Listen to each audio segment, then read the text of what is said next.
Ya estamos de vuelta y se lo comentábamos antes de ir a la pausa. Entonces, el fenómeno de la niña, según la ONU, podría durar hasta el año 23, pero no solamente hasta el 23, podría extenderse todavía otros 4 años más, Marcelo Lagos. Si eso fuese así, ¿qué es lo que implica? A ver, partamos definiendo a estos malcriados que nos decía la señora ahí en la nota. Bueno, todos deben conocer parte de la historia del fenómeno ENSO, que científicamente es cierto, del Niño, oscilación del sur, que originalmente parte por este aumento sustantivo de las temperaturas en la zona ecuatorial, en la zona de las costas peruanas, y que los pescadores lo atribuían a la época de Navidad al Niño. Y así partió originalmente este nombre, y luego con el tiempo, los periodos fríos, el antónimo, lo opuesto al Niño, se tradujo en la Niña.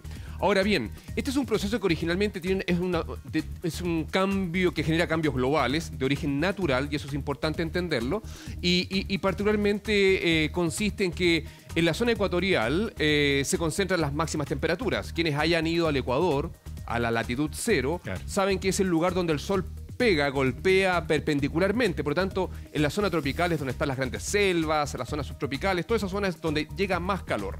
Cuando yo enciendo una vela, por ejemplo, si yo enciendo una vela y ustedes, no sé si alguna vez han visto caer una pelusa o han tomado un pelo y lo ponen arriba, ese pelo inmediatamente se va a ir para arriba porque el aire es más liviano, ciertamente el aire está más a mayor temperatura, y cuando el aire está a mayor temperatura es más liviano, por lo tanto ese pelo va a subir.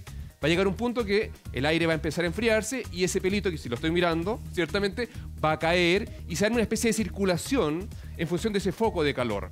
Ahora, en la zona ecuatorial tenemos unos vientos que se producen producto de eso. Hay muchos tipos de vientos, pero particularmente los vientos alisios que se conocen es porque en la zona tropical, en la zona ecuatorial, hay mucho calor. Ese calor sube ciertamente y llega arriba, se enfría y vuelve a caer y genera unas celdas ciertamente de mucho movimiento de viento que es muy intenso en dirección este-oeste, desde la costa del Ecuador hacia Australia, por ejemplo, y permanentemente está comprimiendo la temperatura de la superficie del mar hacia el Ecuador, hacia Australia, hacia Nueva Zelanda, hacia allá. Entonces, ¿qué significa eso? Que el hecho de que estos vientos potentes estén empujando ciertamente el agua superficial que está más caliente en la zona ecuatorial, en la zona del Pacífico, hacia esa zona, hacia la zona del oriente, digámoslo así, es de que en la zona costera de Chile se empuja la capa superficial del océano y surgen aguas frías que se conocen como surgencias, y de ahí vienen todos esos nutrientes y esa merluza que te comí y eso,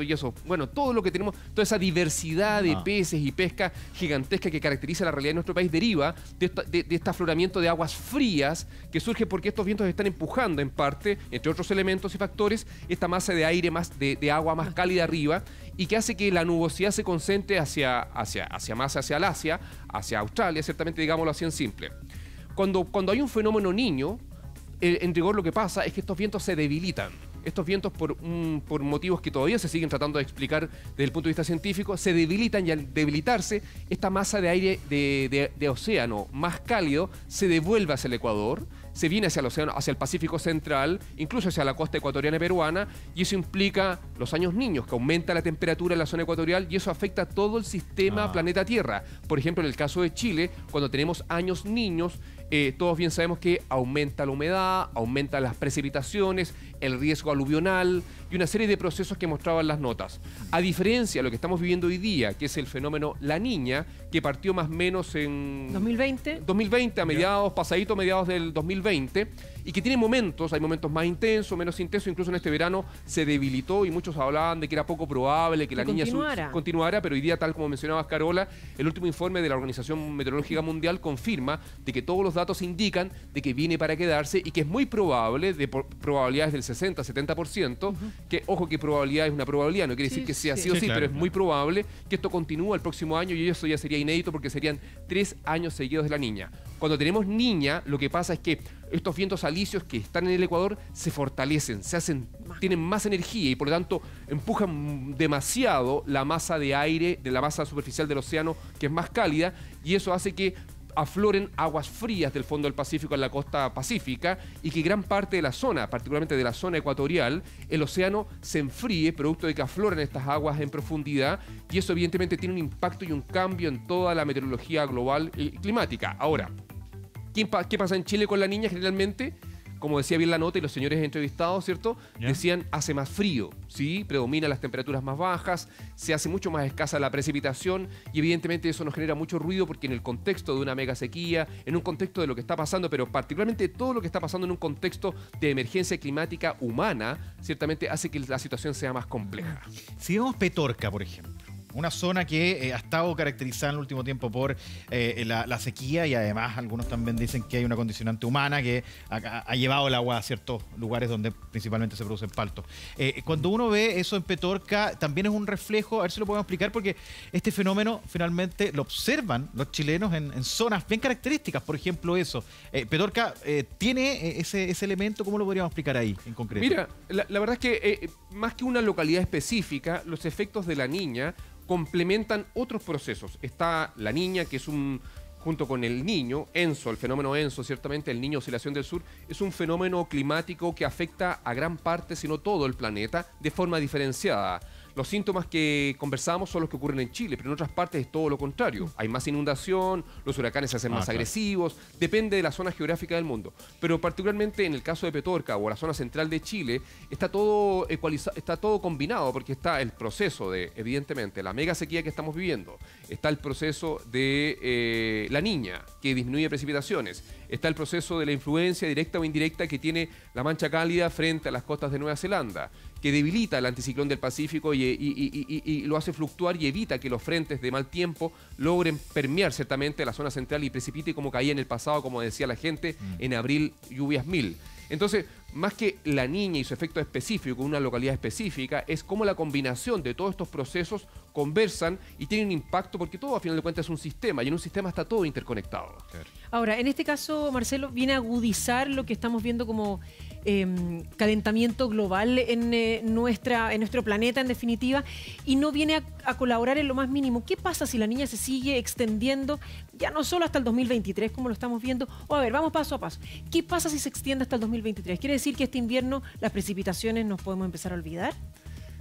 Claro, se pone la cosa cuesta arriba, ¿cierto? Más de lo que ya está. Claro, cuesta arriba, porque lo que podría pasar... Primero que nada hay que destacar de que generalmente la niña no ha tenido registro de 3 años consecutivos, independiente que pueden durar entre 2 y 7 años, la frecuencia de ocurrencia de estos procesos sería una de las primeras veces que se registra, y eso evidentemente va a tener que buscar una explicación. Y esa Pero es un fenómeno natural, se supone. Sí, pero todos los procesos naturales hoy día en el planeta, particularmente lo que ocurre en la hidrometeorología global, están influenciados por la emergencia climática. Entonces, hay mucho ruido en esto, ¿no? Si no existiéramos los humanos, podríamos observar con atención y pensaríamos, ok, esto es netamente natural. Pero hoy día está todo atravesado por la huella y la acción de los humanos y por lo tanto la evolución de estos procesos se hace más compleja, y lograr diferenciar hasta dónde es el cambio climático el que está influyendo en que la niña se prolongue es un trabajo científico que va a demandar tiempo, pero probablemente pronto van a haber respuestas. En lo concreto, veamos el lago Peñuelas, que en algún momento nos llamó mucho la atención porque la cantidad de agua ha bajado muchísimo.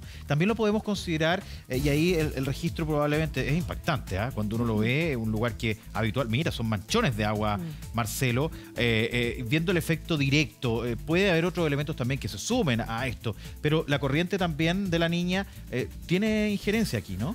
Sí, o sea, dentro de otros factores claramente influye, pero particularmente acá hay un tema que es el tema del manejo del agua. O sea, hay que partir de la base de que el Parque Nacional el Lago Peñuelas se creó en el contexto de un embalse, que es una obra humana, artificial, para almacenar agua, para alimentar a Valparaíso y la zona central costera de Chile. Luego eso se naturalizó y se transformó en un parque nacional y que de alguna forma invisibilizó su fin original, ciertamente. Hoy día, ante la escasez de precipitaciones, ante la escasez de escorrentía superficial, sencillamente, en su momento, las empresas sanitarias sencillamente optaron por sacar el recurso de agua y hoy día el embalse Peñuelas, conocido como Lago Peñuelas, no tiene agua. Ahora, claramente es un hecho combinado. Mega sequía, escasez de precipitaciones, aparte que esta es una cuenca que depende netamente de las precipitaciones principalmente. Claro. Y si bajan las precipitaciones, se necesitaría mucho tiempo, más de una década, para volver a recuperarlo. Ahora, cuando vemos además que los terrenos, en este caso, Rafa, Marcelo, están ya craquelados, o sea, de verdad que lo que uno ve es muy, muy triste. Y pasa un poco lo mismo con sectores, por ejemplo, aquí al lado de la región metropolitana, bueno, en Paine, por ejemplo, en la Laguna Culeo, lo que era. que nos tocó ir para allá con equipos del Buenos Días hace semana y media o así, y tú vas viendo en el trayecto cómo los esqueletos de animales están a las orillas del camino o incluso por ahí regados, diseminados, porque mueren muchos animales producto de la falta de alimentos, de la falta de agua, del recurso hídrico. En este caso, si la niña continúa, esto sigue tal cual, porque no hay forma que esto cambie, ¿no? Que esta realidad cambie. O sea, claro, todo cambio va a tener que ser de mediano o largo plazo. Hay medidas urgentes, como por ejemplo el camión aljibe, que ya es parte del paisaje en muchas localidades de Chile donde no hay agua literalmente, pero también hay que tomar acciones concretas del mediano y largo plazo. Y eso implica, evidentemente... El tema es que el aljibe va dirigido netamente a las personas, ¿no? Sí, lo humano. No a la Claro. fauna y la flora. Claro. No, de acuerdo, claramente. Bueno, el lago Peñuelas tenía todo un ecosistema que giraba en torno a él y sencillamente se privilegió el consumo humano y las aves y mamíferos y todo lo que había ahí sencillamente pasó a ser segunda prioridad. Entonces acá el tema también es cuánto importa lo no humano en esto, porque también es parte del sistema. Es un temazo. Ahora, en el caso de Laguna de Aculeo hay que partir de la base que hay efectos combinados. Pero principalmente, evidentemente hay fauna, pero gran parte del perímetro de Laguna de Aculeo es de uso privado y ahí hay un hecho combinado de falta de precipitación, pero también de abuso y de falta de una gobernanza que busque los equilibrios para el consumo del agua racional, porque es una cuenca frágil, depende principalmente de precipitaciones y estudios ya han revelado de que la emergencia climática en rigor tiene una responsabilidad cercana al 20% de lo que pasó a Aculeo, pero el 80% del causante que se haya secado de ese cuerpo de agua tiene otras explicaciones, que son el manejo, la gobernanza, el cómo nos organizamos para regar, el abuso y el pensar que estamos casi en una zona templada donde el agua sobra sencillamente y podemos regar de forma infinita el lugar que habitamos, y eso no es tan así. Marcelo, La Ligua es una zona donde no ha habido grandes embalses, digámoslo. Y la sequía es muy evidente, a mí me parece. Vamos a ver también esas imágenes porque dan cuenta de una zona que probablemente nunca se preocupó mayormente del agua y del abastecerlo, salvo camiones aljibes, que es lo que tú planteabas cuando hay una crisis. Pero aquí como que pilló de golpe y uno viaja un poquito más hacia el norte, en la parte norte de la quinta región o de la región de Valparaíso, y es muy vistoso la baja en la cantidad de lluvia en el último tiempo, ¿no? Sí, mira, has tocado un punto fundamental, Rafael, que es el tema de cómo la investigación científica por décadas ha revelado de que se venían escenarios complejos. Y hasta hoy día la ciencia habla y confirma ciertamente cómo aumenta el nivel del mar, el deshielo de glaciares, ciertamente el aumento sustantivo de la temperatura. Y gradualmente hoy día existe una mayor conciencia de lo que está sucediendo. El tema de fondo, más allá de que no se estaban preparando, es que nadie está pensando en lo que va a venir. Acá necesitamos un cambio urgente, que es cultural, que va más allá. Porque lo que está pasando hoy día no es algo espontáneo. El hecho de que estemos hablando y que esté sobre la mesa el tema del racionamiento, no es un tema, es como la última medida, es la última alternativa. Te dijeron 1000 veces, estás enfermo, te dijeron 1000 veces, tienes que ir al doctor, te dijeron 1000 veces, te dijeron, tienes que ocuparte, cambia tu estilo de vida, aliméntate mejor, toma más agua, haz ejercicio, etc. Y todos esos mensajes que permanentemente la ciencia en el mundo te está entregando, los países del mundo no han hecho caso de esto. Todavía se están tratando de poner de acuerdo, ciertamente, en la cumbre de París para cumplir las metas. Los países del mundo están proponiendo metas de mediano y largo plazo para la descarbonización, ciertamente, pero en la práctica acá se necesita una mirada de todos. No es que la Ligua nunca haya estado preocupada del agua. La Ligua, evidentemente, con el agua que tenía, podía satisfacer las necesidades de su comunidad, pero evidentemente cuando el recurso se hace escaso, comienza el ruido y ahí te das cuenta lo frágil que es el sistema y lo poco previsor que fuiste pensando en un futuro cambiante que implica que las sociedades tienen que comenzar a adaptarse a estos escenarios. Ahora, Marcelo, ¿sabes qué? Miramos con horror tal vez cuando en 2018 Ciudad del Cabo decía el día cero, ¿te acuerdas? Cuando en Sudáfrica se decía hay una ciudad que ya no va a tener más agua, no va a lograr y va a tener que vivir con un balde por ciudadano, una situación súper compleja. Algo que se empezó a conversar este año en Santiago. Y se dijo, a ver, la región metropolitana podría llegar a eso. ¿Hasta cuándo tenemos suministro de agua? Pero no solamente en la metropolitana. Por ejemplo, en la situación que se vive en Monte Patria, que es tremenda, donde además muchas personas e incluso crianceros que hemos visto que han tenido que sacrificar cabezas de ganado, tratar de mandarlas al sur para poder seguir con su subsistencia, pero era ese ganado el que los llevaba a seguir adelante. ¿Qué es lo que ocurre si tenemos este fenómeno que se sigue y deja de llover y no llueve durante este invierno, que estamos todos con los dedos cruzados? Por ejemplo, para la situación de ellos. Bueno, ahí de alguna forma los hechos y los efectos de la falta de agua, la falta de precipitación, nos revelan el carácter sistémico de los efectos, porque no solamente es que falte el agua para consumo humano, falta agua para riego, falta agua para los animales, y eso implica una cadena de otros procesos y externalidades negativas que aumentan el precio de los vegetales, de las verduras, que hacen más complejo todo, porque todo de alguna forma está interconectado. Entonces, el hecho de que la niña se pueda prolongar paralelo con el proceso de mega sequía que estamos viviendo, nos pone la cuesta arriba y de alguna forma acelera la necesidad de implementar a la brevedad medidas y un rayado de cancha que nos permita avanzar en ello. Recientemente, bien saben que el domingo pasado se aprobó ciertamente la ley marco del cambio climático, que de alguna forma construye el camino para cumplir con todos los compromisos que ha adquirido Chile, pero no basta con eso. Evidentemente acá hay un tema que es un tema cultural y puede parecer majadero repetirlo y repetirlo, pero tenemos que cambiar nuestros estilos de vida, tenemos que cambiar por quién votamos, tenemos que de alguna forma dirigir y entender de que necesitamos un cambio sustantivo, y eso no se logra de la noche a la mañana. Marcelo, y ahí, a ver, dos en una. Y perdón, Rafa, pero hay muchos que dicen, ay, ya, pero si yo apago la llave mientras me estoy lavando los dientes, tampoco llego a ninguna parte. Si es una llave, 3 minutos de una persona, etcétera, ¿no? Cuando tú hablas de los cambios que tenemos que hacer en los hábitos. Y por otro lado, hemos visto en las últimas publicaciones, una y otra vez, casi majadero con la imagen que estamos viendo ahí, escasez de alimentos.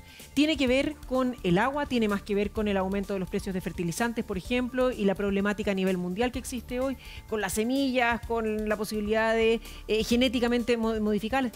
¿Dónde está? ¿Podríamos llegar a tener escasez de alimentos producto del agua? Sí, por supuesto. La crisis de la oferta de alimentos es un umbral que nadie descarta. Lo vimos con la pandemia, cómo la pandemia se transformó y tuvo efectos sistémicos que afectó tantas cosas como que hasta... Desde el repuesto de auto para arriba y para abajo. Lo que fuera, hasta una licuadora, quién sabe, pero en rigor, evidentemente, y en este caso, evidentemente, la escasez del agua afecta a múltiples procesos, incluido particularmente el impacto de la agricultura, sobre todo en un país donde dependemos mucho de ciertos tipos de alimentos, donde cierta gente puede comprar cierto tipo de cosas, evidentemente, y encarecerlo en un contexto de inflación que estamos viviendo hoy día en el planeta, hace que todo sea mucho más complejo.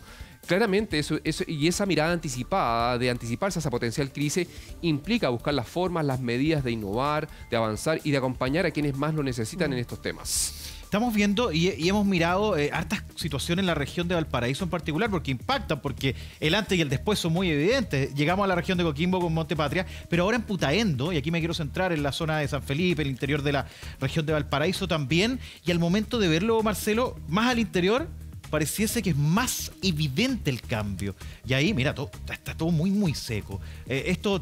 Cuando uno lo observa, y ahí viendo los elementos, está la corriente, están los otros elementos que tú pones en la mesa. Pero la pregunta es, ¿y esto podría incrementarse aún más de lo que ya estamos observando? Por ejemplo, en Putaendo.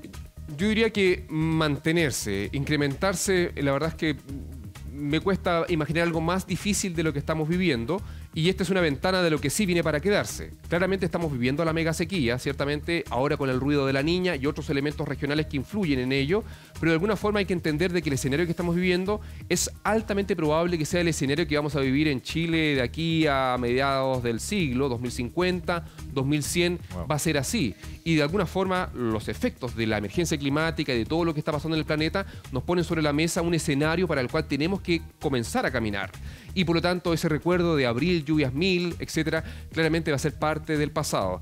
En este caso, evidentemente, las actividades económicas que más dependen del recurso de agua, ciertamente, ven los efectos de forma notable, porque son los más sensibles, son los indicadores que nos muestran la complejidad de lo que está pasando, y esto va a implicar que en el futuro, evidentemente, y en el futuro cercano, se necesitan medidas urgentes, pero también de mediano y largo plazo, que buscar los equilibrios para lograr si realmente va a ser sustentable este tipo de actividades económicas en un contexto de la escasez del agua. Pero ojo que hay que destacar de que agua igual tenemos, comparativamente con otros países del mundo en condiciones similares. También hay un tema de manejo y gobernanza del agua. Por lo tanto, un uso eficiente del recurso hídrico puede marcar la diferencia también. Se puede, y eso ocurre en otros países del mundo donde no cae nada de agua y tienen ganadería y tienen agricultura y son exportadores y etcétera. Y se han sabido arreglar Israel sin ir más lejos. Ahí, Marcelo, cuando hablamos del agua subterránea, de las cuencas subterráneas, a ver, ese es el último recurso. ¿Qué tanto tenemos? ¿Qué tan fácil es extraerla y poder darle un buen uso?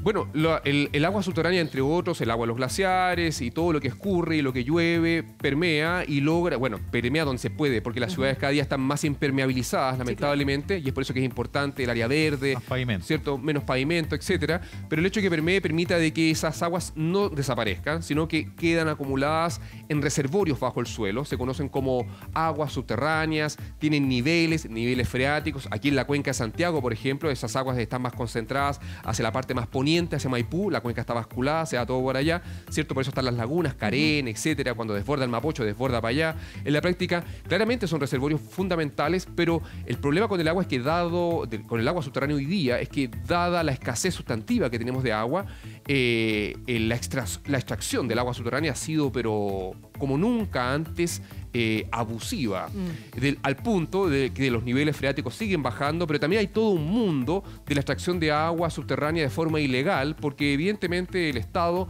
no da abastos con la fiscalización de todos los pozos ilegales que existen en este país. Si hoy día tú quieres construir un pozo en Paine, no es llegar y construir un pozo, probablemente no obtengas el permiso, porque está la situación, su complejidad y fragilidad que hoy día tienen estas aguas bajo el suelo, es que se está estudiando con mucha atención cómo manejarlas de forma más eficiente. Existen formas para recargarlas. Todo depende del tipo de vegetación, el tipo de uso que se le da a los suelos, y de alguna forma esas medidas permitirían ciertamente que el agua sea retenida, infiltre, etcétera, pero son estrategias que implican ciertamente entender que todo está interconectado. Marcelo, cuando tú hablabas del año 2050 y lo que se nos viene en el futuro, ¿cuánto se nos podría acercar esa fecha? Porque siempre se pensó que iba a ser en 100 años más, y cada vez más hemos ido viendo como año a año se acorta en 5 años la fecha más crítica.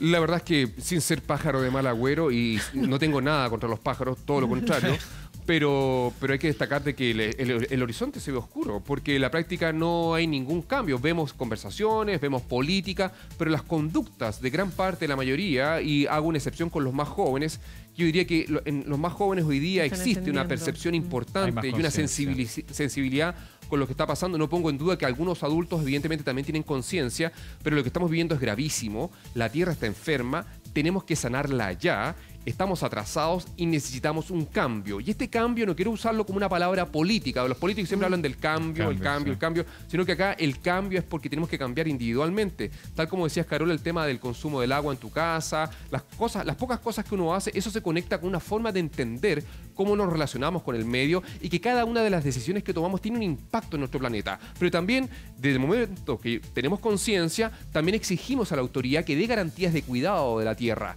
y a la autoridad local, y a la autoridad provincial, regional, nacional, global. De alguna forma, eso implica el cambio cultural, implica entender que somos parte de un sistema, y que si nosotros cuidamos lo que tenemos, va a permitir vivir, nos va a permitir a todos, humanos y no humanos, vivir en un mundo mucho mejor.